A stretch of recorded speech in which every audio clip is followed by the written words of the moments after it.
నమస్కారం, welcome to C news. నా పేరు కృష్ణకుమార్. న్యూస్లో ముందుగా హెడ్లైన్స్.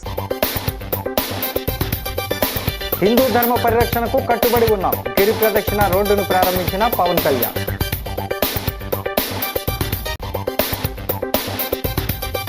అత్యాచార బాధితురాలికి రాయపాటి పరామర్శ, నిందితులను కఠినంగా శిక్షిస్తామని భరోసా.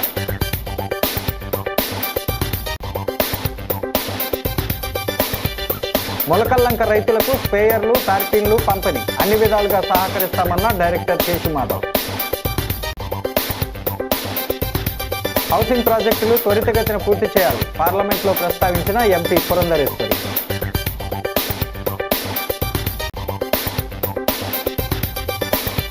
మిత్తల్ను రాష్ట్రానికి ఆహ్వానించింది నేనే, అద్దంకి వైసీపీ నాయకుల సమావేశంలో జగన్. ఇక డీటెయిల్స్ చూస్తే, ఆలయాల అభివృద్ధికి, హిందూ ధర్మ పరిరక్షణకు కూటమి ప్రభుత్వం కట్టుబడి పనిచేస్తుందని రాష్ట్ర ఉప ముఖ్యమంత్రి కొణిదెల పవన్ కళ్యాణ్ పేర్కొన్నారు. 3.7 కిలోమీటర్ల మేర నిర్మించిన రామతీర్థం గిరి ప్రదక్షిణ మార్గాన్ని ఆయన కార్యాలయం నుంచి వర్చువల్గా ప్రారంభించారు. అనంతరం ఆయన మాట్లాడుతూ, రాష్ట్రంలోని ప్రసిద్ధ పుణ్యక్షేత్రాల్లో విజయనగరం జిల్లా నెల్లిమర్ల మండలం రామతీర్థం ఒకటి. గొలుసు లాంటి రాతి కొండల మధ్య శ్రీరాముడు కొలువైన ప్రాచీన దేవాలయం ఇది. అంతటి విశిష్టత కలిగిన ఈ ఆలయంపై గత ప్రభుత్వం నిర్లక్ష్యం చూపిందన్నారు. ఆలయాల పవిత్రతను కాపాడుతామని, దేశ సంస్కృతి సాంప్రదాయాలను పరిరక్షిస్తామని అన్నారు. గతంలో గిరి ప్రదక్షిణకు రాళ్ళు, ముళ్ళ కంపలతో భక్తులు ఇబ్బంది పడేవారని అన్నారు. భక్తులు చెప్పడంతో అధికారం చేపట్టగానే బాధ్యతను భుజాన వేసుకొని నిర్మించామన్నారు. కూటమి ప్రభుత్వం 20 నెలల్లో 40 కోట్లు వెచ్చించి రాష్ట్రంలోని 22 ప్రధాన ఆలయాలకు రోడ్డు సౌకర్యం కల్పించిందని పవన్ వెల్లడించారు. 3,40,00,000తో నిర్మించిన 3.7 కిలోమీటర్ల రామతీర్థం గిరి ప్రదక్షిణ మార్గాన్ని ఉప ముఖ్యమంత్రి పవన్ కళ్యాణ్, మంత్రులు ఆనం రామనారాయణ రెడ్డి, వంగలపూడి అనిత, కొండపల్లి శ్రీనివాస్, ఎంపీ కలిశెట్టి అప్పలనాయుడు ప్రారంభించారు. ఎమ్మెల్యేలు లోకం మాధవి, పసుపాటి అదితి గజపతిరాజు దీన్ని భక్తులకు అంకితమిచ్చారు. కూటమి ప్రభుత్వం అధికారంలోకి వచ్చిన తర్వాత ఆలయాల పవిత్రతను కాపాడే చర్యల్లో భాగంగా గడిచిన 20 నెలల కాలంలో ఉపాధి హామీ పథకం, పంచాయతీరాజ్ శాసక నిధుల నుంచి దాదాపు 40 కోట్ల రూపాయలు పైగా వెచ్చించి 22 ప్రధాన ఆలయాలకి రోడ్లు వసతి కల్పించాం. శివరాత్రికి ముందే మన మంత్రి గారు కూడా పాల్గొన్నారు, మా రామనారాయణ రెడ్డి గారు కూడా. శ్రీకాళహస్తి గిరి రక్షణ మార్గాన్ని భక్తులకి అందుబాటులోకి తీసుకొచ్చాం. కోటప్పకొండ గిరి ప్రదక్షిణ మార్గంలో రోడ్లు మంజూరు చేశాం. ఈ రోజున రాముల వారి భక్తుల కోసం రామతీర్థం గిరి ప్రదక్షిణ రోడ్డుని అందుబాటులో తీసుకొచ్చాం. రాముల వారికి విగ్రహానికి వారు శిరచ్ఛేదం చేస్తే చాలా మంది భక్తుల్లో నాకు కూడా చాలా బాధ కలిగించే పనైంది. ఆ రోజు జరిగిన దానికి చాలా బాధ కలిగింది. కానీ ఈ రోజున ఈ రూపంలో స్వామికి సేవ చేసుకునే భాగ్యం కలగడం చాలా చాలా అదృష్టంగా భావిస్తున్నాను.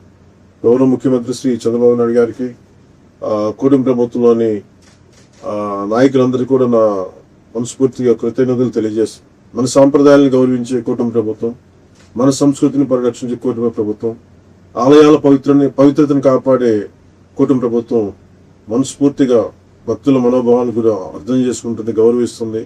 అలాగే మున్ముందు ధర్మ పరిరక్షణ సంబంధించిన ఎలాంటి బాధ్యతలైనా భుజం మీద వేసుకుని ముందుకు తీసుకెళ్తామని తెలియజేసుకుంటూ ఈ కార్యక్రమంలో పాల్గొన్న ప్రతి ఒక్కరికి నా హృదయపూర్వక ధన్యవాదాలు తెలియజేసుకుని సెలవు తీసుకోండి. జై శ్రీ. కాకినాడ జిల్లా కోటనందూరు మండలం సంగవక గ్రామంలో అత్యాచారానికి గురైన 35 ఏళ్ల దివ్యాంగ గిరిజన మహిళను రాష్ట్ర మహిళా కమిషన్ చైర్పర్సన్ రాయపాటి శైలజ పరామర్శించారు. తునిలో ఓ ప్రైవేటు ఆసుపత్రిలో చికిత్స పొందుతున్న ఆమెను పరామర్శించి ఆమెకు సంబంధించి విషయాలను వైద్యులను అడిగి తెలుసుకున్నారు. ఈ సందర్భంగా రాయపాటి శైలజ మీడియాతో మాట్లాడుతూ, ఈ నెల 18న ఆమె అత్యాచారానికి గురవ్వగా అప్పటి నుంచి అపస్మారక స్థితిలోనే ఉన్నారని, ప్రాణహాని లేదని వివరించారు. తలకు గాయమై మెదడులో రక్తస్రావం అవ్వటంతో చికిత్స అందించామన్నారు. చెయ్యి, కాలు పక్షవాతానికి గురైందని ఫిజియోథెరపీ చేయిస్తున్నామన్నారు. తోటలోకి ఒంటరిగా వెళ్తున్న సమయంలో అత్యాచారం జరిగిందని, చెప్పులు ఓ చోట, దుస్తులు మరో చోట ఉండి కొంత దూరంలో అపస్మారక స్థితిలో ఉన్న ఆమెను ఆసుపత్రికి తరలించామని బాధితురాలి కుటుంబ సభ్యులు వివరించారు. ప్రభుత్వం అన్ని విధాలా అండగా ఉంటుందని, నిందితులకు కఠిన శిక్ష పడుతుందని వారికి భరోసా ఇచ్చారు. బాధితురాలితో వ్యక్తిగతంగా మాట్లాడే ప్రయత్నం చేసి దర్యాప్తుపై ఆరా తీశారు. బాధితురాలిపై 16 ఏళ్ల బాలుడు అత్యాచారానికి పాల్పడినట్టు ప్రాథమికంగా గుర్తించారని చైర్పర్సన్ వివరించారు. బాలుడు చోరీలకు పాల్పడుతుంటాడని తెలిసిందన్నారు. కమిషన్పై ఎటువంటి ఒత్తిడి లేదని, చర్యలు తీసుకోవడంలో పూర్తి స్వేచ్ఛనిచ్చారని అన్నారు. ICDS PD CH Lakshmi, CDPO Srilatha, CI Chennakesavarao, Geetha రామకృష్ణలు పాల్గొన్నారు.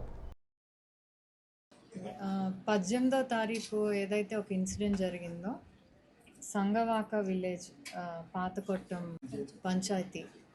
సో 35 ఏళ్ళ మహిళ మీద అత్యాచారం జరిగింది. తను తోటలోకి వెళ్ళినప్పుడు, అంటే ఫిజికల్లీ డిసేబుల్, తను మూగ చెవిటి.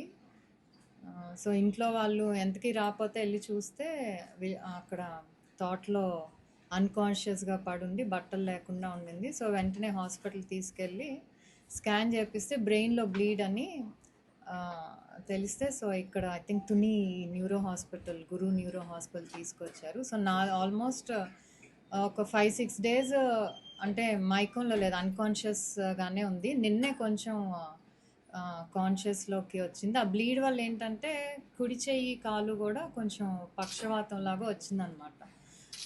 సో దానికి ఫిజియోథెరపీ చేస్తున్నారు. ఎవరైతే చేశారో ఇది అతన్నైతే ఐడెంటిఫై చేశారు. Is less than 18 years, 16 years. కాకపోతే ఇంకా విక్టిమ్ ఇంకా పూర్తిగా కాన్షియస్లోకి రాలేదు. అంతే, తనతో కూడా అందరూ కమ్యూనికేట్ చేయలేరు, ఒక్క ఫ్యామిలీ తప్పితే. నిన్న కొంచెం పిక్చర్ చూపిస్తే ఐడెంటిఫై చేసి రియాక్ట్ అయింది. ఈరోజు మళ్ళీ కొంచెం ఇప్పుడు మాట్లాడించాను, ఇంకొంచెం డ్రౌజీగా ఉంది. ఎందుకంటే ఇంకా ఫుల్గా హెడ్ ఇంజరీ కాబట్టి మినిమం ఇల్ టేక్ టైం. సో పూర్తి వివరాలు అసలు ఏం జరిగింది అట్లీస్ట్ ఫ్యామిలీ మెంబర్స్ ద్వారా తను కొంచెం రాయగలదు కూడా. సో ఇంకొంచెం ఫుల్గా తను నార్మల్ స్టేట్కి వస్తే ఫుల్ డీటెయిల్స్ కనుక్కొని అసలు ఏమైంది, ఏంటి, ఒక్కళ్ళేనా లేకపోతే ఎంతమంది ఉన్నారు అనేది ఇవన్నీ కూడా తెలిసాక డెఫినెట్లీ ఎవరైతే ఉన్నారో చేసిన వాళ్ళు వాళ్ళని కోర్టు ముందు ప్రజెంట్ చేసి రిమాండ్కి అయితే చేస్తారు. విక్టిమ్ ఎవరైతే చేశారో ఐడెంటిఫై అయ్యారు. So he still under interrogation. ఎందుకంటే మనకి విక్టిమ్ నుంచి రావాలి కాబట్టి, అందుకని we just waiting for detail. As of now ముందు కొంచెం భయపడ్డాము ఎలా విక్టిమ్, ఎందుకంటే అన్కాన్షియస్లో ఉంది, ఇంకా రాలేదని. బట్ నౌ ఏమీ ప్రాణహాని లేదు, నార్మల్. ఇంకొక 5 daysలో కొంచెం నార్మల్ అవుతుందని డాక్టర్ కూడా చెప్పారు. సో ట్రీట్మెంట్ కూడా బాగా జరిగింది. ఏమైనా ఫైనాన్షియల్ అసిస్టెన్స్ ఏమైనా కావాలంటే డిపార్ట్మెంట్ వైపు నుంచి కొంచెం కలెక్టర్తో మాట్లాడారు, ఎస్టీ కమిషన్తో మాట్లాడి will see what we can do కొంచెం అసిస్టెన్స్ కోసం. తెలియదండి, ఎందుకంటే అన్లెస్ పేషెంట్ మనకి చెప్తే తప్పితే విక్టిమ్ తెలీదు. ఇప్పుడు వరకు అయితే ఒకళ్ళు విట్నెసెస్ ద్వారా అంటే అతను ఈ అమ్మాయిని ఫాలో అవటం, కొంతమంది షాప్ వాళ్ళు చూశారు కాబట్టి ఆ ఒక్కరిని ఐడెంటిఫై చేయగలిగారు. మరి ఆ ఒక్కడే మరి అంత దూరం అమ్మాయిని తీసుకొని వెళ్ళాడా, తోటలోకి లాక్కెళ్ళాడా అనేది మనకి తెలీదు. తను ఫుల్ కాన్షియస్లోకి వచ్చి చెప్తే తప్పితే, అందుకని యాక్చువల్లీ కూడా మన రిమాండ్కి పంపించడానికి కూడా ఇంకా వెయిట్ చేస్తున్నాం. సో ఫుల్ డీటెయిల్స్ తెలియాలి, మెజిస్ట్రేట్ ముందు ప్రజెంట్ చేయాలి కాబట్టి మేము ఇందాక కూడా అడగటానికి చూసాం ఒక్కళ్ళు ఏంటని. బట్ ఇంకా తను పూర్తిగా ఇదిలోకి రాలేదు. సో కొంచెం we have to wait. Sitanagaram మండలం Mulakallanka field labour cooperative society ద్వారా పొగాకు, మొక్కజొన్న పండిస్తున్న రైతులకు సుమారు 4,20,000 విలువైన స్ప్రేయర్లు, టార్పలిన్లు ICAR NIRCA director doctor M Seshumadhav చేతుల మీదుగా రాజమండ్రి సిటీఆర్ఐలో అందజేశారు. ఎస్సీ ఎస్టీ ఉప ప్రణాళిక 2025-26లో భాగంగా ఐసీఏఆర్ నిర్కా సహాయంతో స్థానిక సిటీఆర్లో జరిగిన ఈ కార్యక్రమంలో డైరెక్టర్ శేషుమాధవ్ మాట్లాడుతూ, Mulakallanka field labour cooperative society అధ్యక్షుడు సోడదాసి మార్టిన్ లూథర్ ద్వారా అక్కడ రైతులతో మంచి అనుబంధం ఏర్పడిందన్నారు. గత 8 సంవత్సరాలుగా పొగాకు, మొక్కజొన్న పండించే రైతులకు దిగుబడి పెంచుకునేందుకు సహకరించడంతో పాటు సిఎస్ఆర్ ద్వారా 70 మంది రైతులకు టార్పలిన్లు, స్ప్రేయర్లు పంపిణీ చేశామన్నారు. వారి పంటలు మంచి దిగుబడి సాధించి ఆదాయం పెంచుకునేందుకు అండగా ఉంటామన్నారు. మార్టిన్ లూథర్ మాట్లాడుతూ, వ్యవసాయ కూలీలను రైతులుగా మార్చి వారికి ఐసీఏఆర్ నిర్కా ద్వారా పంటల అభివృద్ధికి మంచి దిగుబడి సాధించేందుకు డైరెక్టర్ శేషుమాధవ్, సీనియర్ సైంటిస్టులు doctor C Kiran Kumar, doctor Rajasekhara Rao, ఇతర అధికారులు, సైంటిస్టులు అన్ని విధాలుగా సహకరిస్తున్నారని కృతజ్ఞతలు తెలిపారు. సిటీఆర్ఐని తమ సొంత సంస్థగా భావిస్తున్నామని, రైతులకు అండదండలు అందించాలని కోరారు. ఎస్సీ ఎస్టీ సబ్ ప్లాన్పై సొసైటీ ద్వారా రైతులకు అవగాహన సదస్సు నిర్వహించామని వివరించారు. ఆ పథకం కింద ఒక 70 మందికి టార్పాలిన్స్ను, ఒక 70 మందికి స్ప్రేయర్స్ను ఇవ్వడం జరుగుతుంది. అయితే ఈ షెడ్యూల్ కులాల ఉప ప్రణాళిక అన్నది కేంద్ర ప్రభుత్వ ప్రణాళికలో భాగంగా ముఖ్యంగా ఈ కోఆపరేటివ్ సొసైటీకి మేము గత 8 సంవత్సరాల నుంచి ఏదో విధంగా సహాయం చేస్తున్నాము. అవన్నీ కూడా చాలా చక్కగా లబ్ధి చెందిన వాళ్ళు చక్కగా యూజ్ చేసుకుంటున్నారు. యూజ్ చేసుకొని పొగాకులో కానివ్వండి, అలాగే మొక్కజొన్నలో కానివ్వండి, వాళ్ళ ఉన్న పంటల్లో గణనీయంగా అభివృద్ధిని తీసుకొచ్చారు. వాళ్ళకి ఈల్డ్ పెరిగింది, అలాగే క్వాలిటీ కూడా పెరుగుతుంది. వాళ్ళు మంచి రేట్లకి దీంట్లో ఉన్న క్రాప్స్లో ఉన్న ప్రొడ్యూస్ని అమ్ముకొని సొసైటీ బాగా జరుగుతుంది. దీనికి ముఖ్యంగా ఈ సొసైటీలో ఉన్న ప్రెసిడెంట్ మార్టిన్ గారు మాకు ఎప్పటి నుంచో ఈ మా సంస్థకి రావడం జరుగుతుంది. అలాగే వాళ్ళు రావడం జరిగి మాకు ఒక అనుబంధాన్ని క్రియేట్ చేశారు. ఈ యొక్క ఐసిఆర్ఏ, ఎన్ఆర్సీఏ, ఈ సిటిఆర్ఐ వారు 2018 సంవత్సరం నుండి ఈ రోజు వరకు కూడా మరి సీతారామ మండలం ఉన్నట్టు Mulakalanka field labour cooperative society 1940లో రిజిస్ట్రేషన్ అయింది.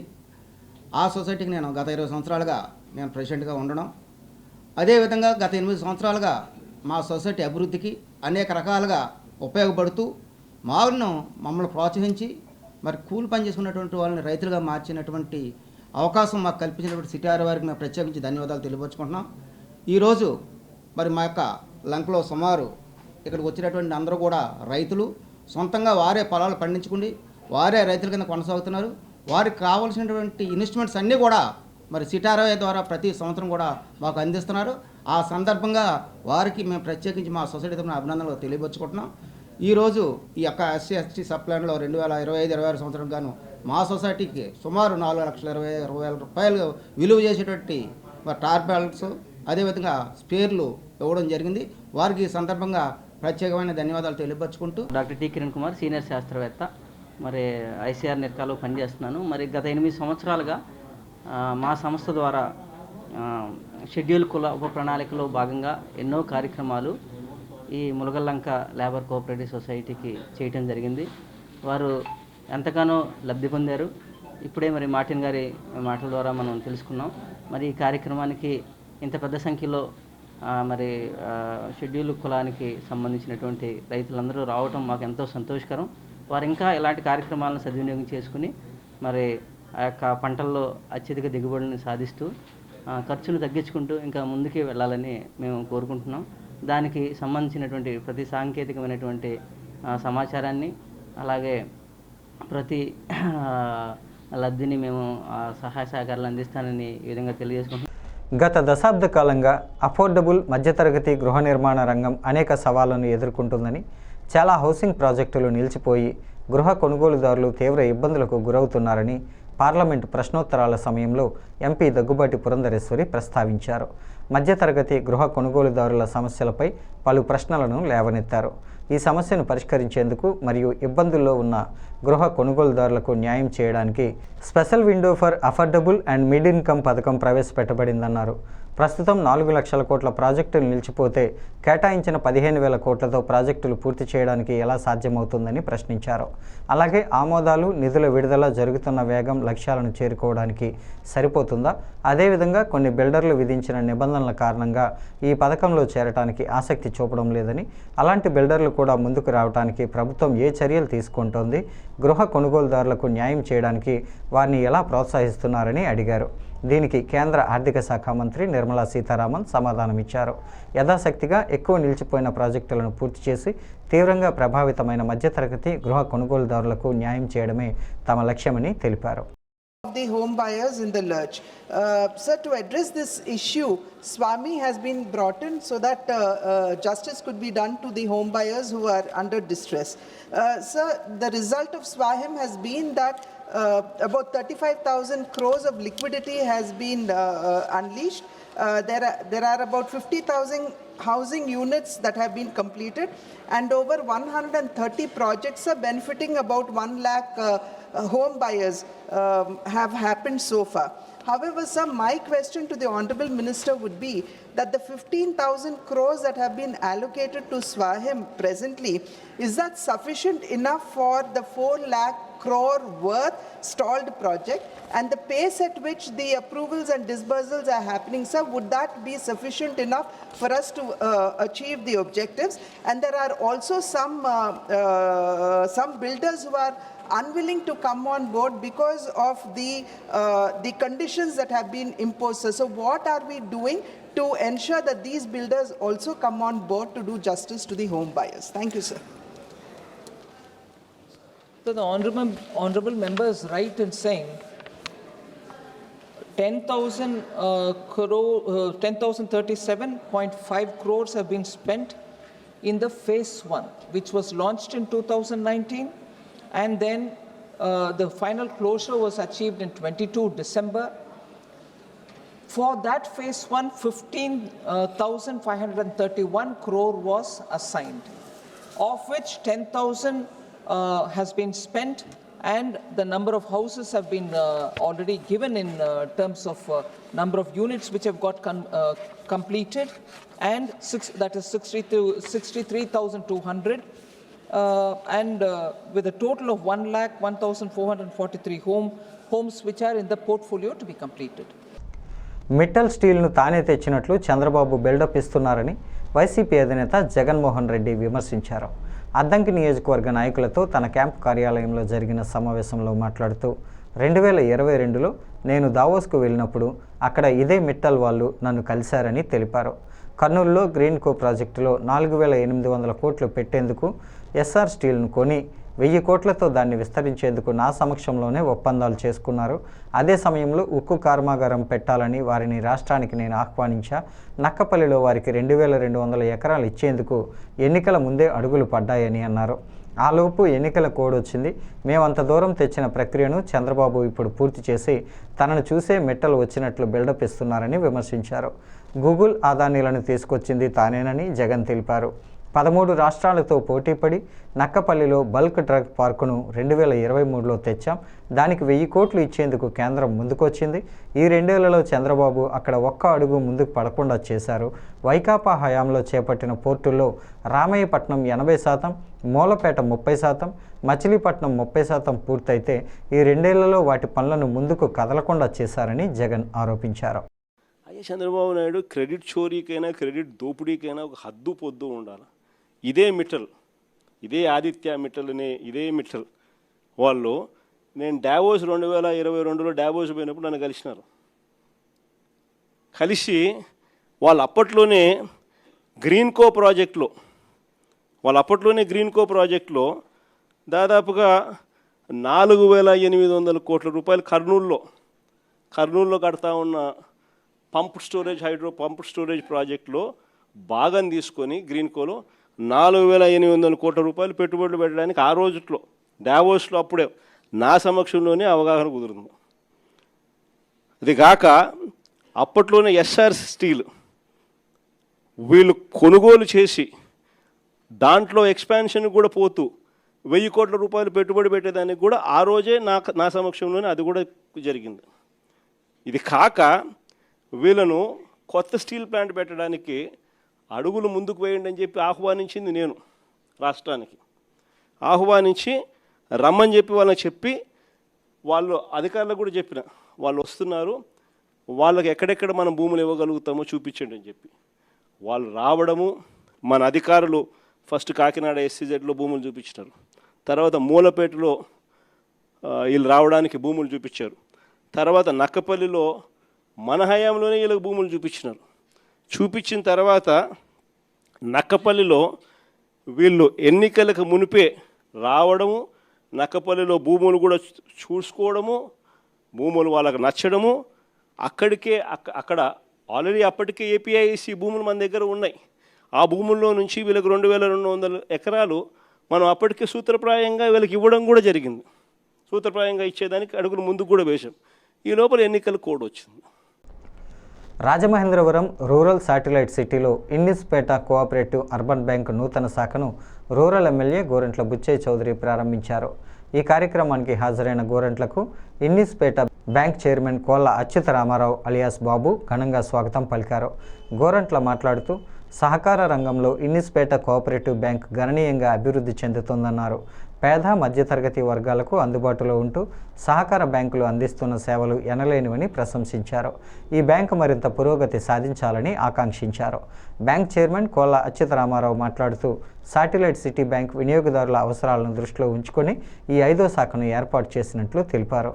కార్యక్రమంలో Aryapuram cooperative urban bank chairman Challa Shankarrao, Jampeta cooperative bank chairman Bommana Jayaram Kumar, జిల్లా సహాయ అధికారి ముల్లపూడి వెంకటరమణ, రాష్ట్ర tourism corporation director Vasireddy Rambabu, Vasireddy Bobby, Nichenakolla Satyababu, MSR Srinu, Byreddy Sarojinidevi, Choudada Lazar bank డైరెక్టర్లు పాల్గొన్నారు.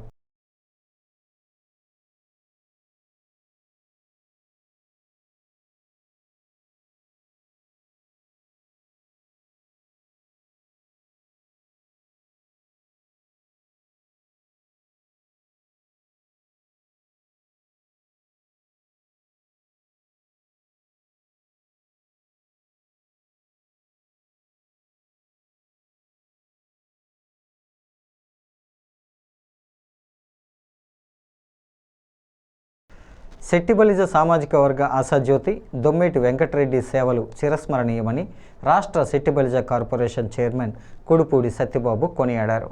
వెంకటరెడ్డి వర్ధంతి సందర్భంగా లాలా చెరువు సెంటర్ వద్ద ఉన్న ఆయన విగ్రహానికి పూలమాలలు వేసి ఘనంగా నివాళులర్పించారు. ఈ సందర్భంగా కుడుపూడి మాట్లాడుతూ దొమ్మేటి వెంకటరెడ్డి కేవలం ఒక వ్యక్తి మాత్రమే కాదు, శెట్టిబలిజల ఆత్మగౌరవానికి ప్రతీక. పేద వర్గాల అభ్యున్నతి కోసం ఆయన చేసిన పోరాటాలు నేటి తరానికి ఎంతో స్ఫూర్తిదాయకమని అన్నారు.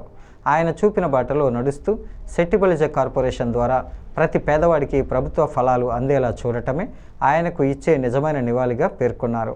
సామాజికంగా, రాజకీయంగా మన వర్గం మరింత బలోపేతం కావాలంటే వెంకటరెడ్డి ఆశయాలను ముందుకు తీసుకెళ్లాల్సిన బాధ్యత మనందరిపై ఉందని పేర్కొన్నారు.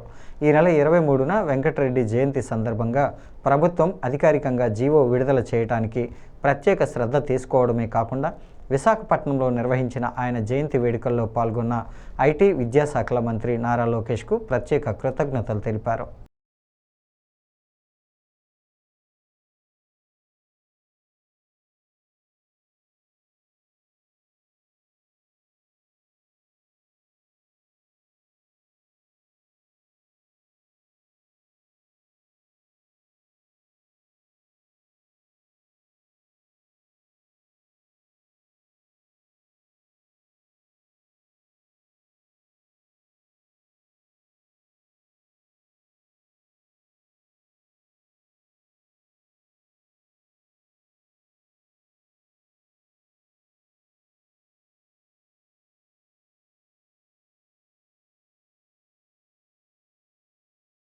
ధవళేశ్వరం టిడ్కో గృహాల ఏ బ్లాక్లో మంచినీటికి స్థానికులు ఇబ్బంది పడుతున్న విషయం స్థానిక టీడీపీ మహిళా నాయకులు శ్రీదేవి, విజయ ద్వారా తెలుసుకున్న రూరల్ టీడీపీ అధ్యక్షుడు మచ్చేటి ప్రసాద్ తన మిత్రుడు ఫిలాంథ్రోపిక్ సొసైటీ వ్యవస్థాపకుడు అద్దంకి రాజయోన సౌజన్యంతో 1000 లీటర్ల మంచినీటి ట్యాంకును ఏర్పాటు చేశారు. ఈ ట్యాంకును మచ్చేటి ప్రసాద్, అద్దంకి రాజయోన ప్రారంభించడం జరిగింది. వేసవిలో ప్రజలు మంచినీటికి ఇబ్బందులు పడకుండా ఉండాలని వెంటనే స్పందించామన్నారు. స్థానిక ప్రజలకు ఏ ఇబ్బంది ఎదురైనా వెంటనే తమ దృష్టికి తీసుకొని వస్తే రూరల్ ఎమ్మెల్యే గోరంట్ల బుచ్చయ్య చౌదరి సహకారంతో పరిష్కారం చేస్తామని భరోసా ఇచ్చారు.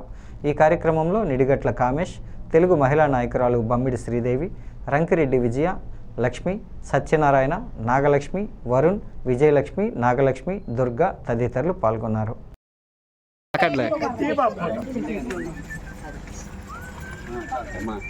ఇంకా కొంచెం రానంగా పొంగాలి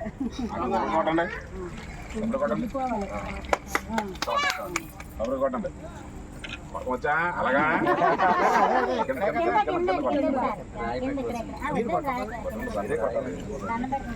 ఏది లేకుండా అలాగా వచ్చిపోగొట్టకండి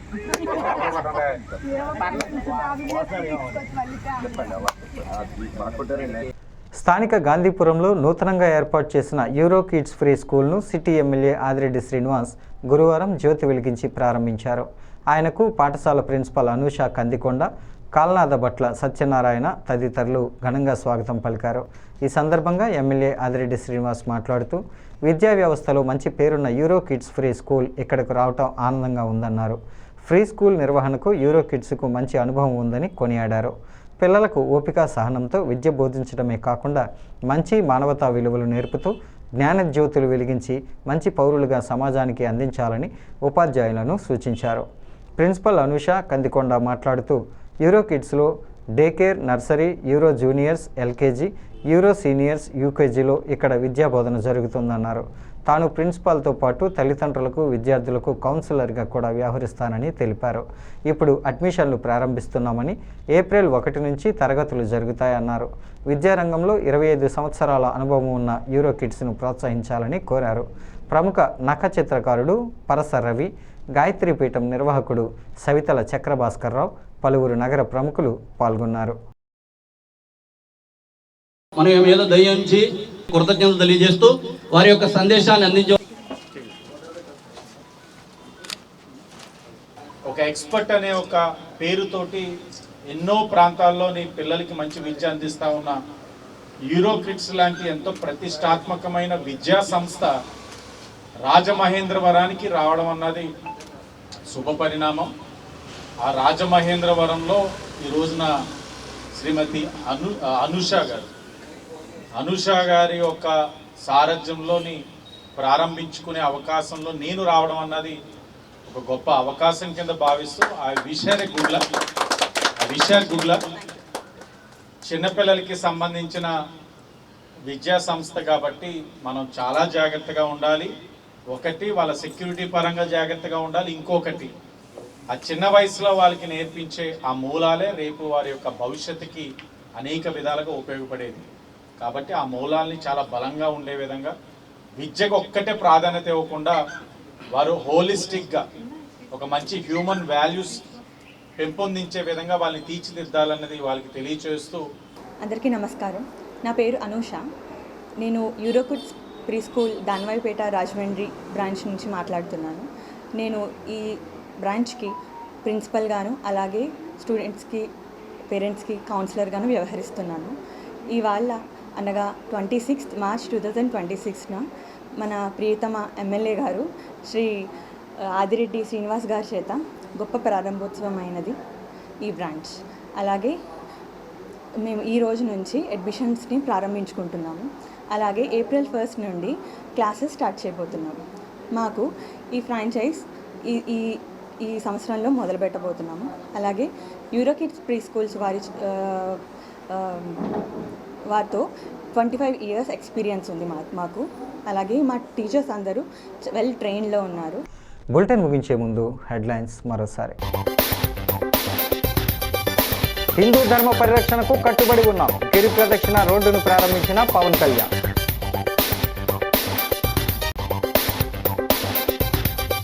అత్యాచార బాధితురాలికి రాయపాటి పరామర్శ, నిందితులను కఠినంగా శిక్షిస్తామని భరోసా.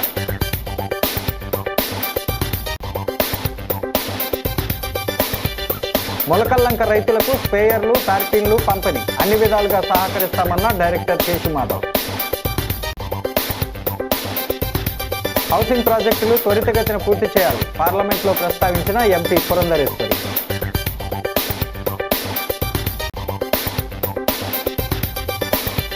మిత్తల్ను రాష్ట్రానికి ఆహ్వానించింది నేనే, అద్దంకి వైసీపీ నాయకుల సమావేశంలో జగన్. ఈ వార్తలు ఇంతటితో సమాప్తం. నమస్కారం.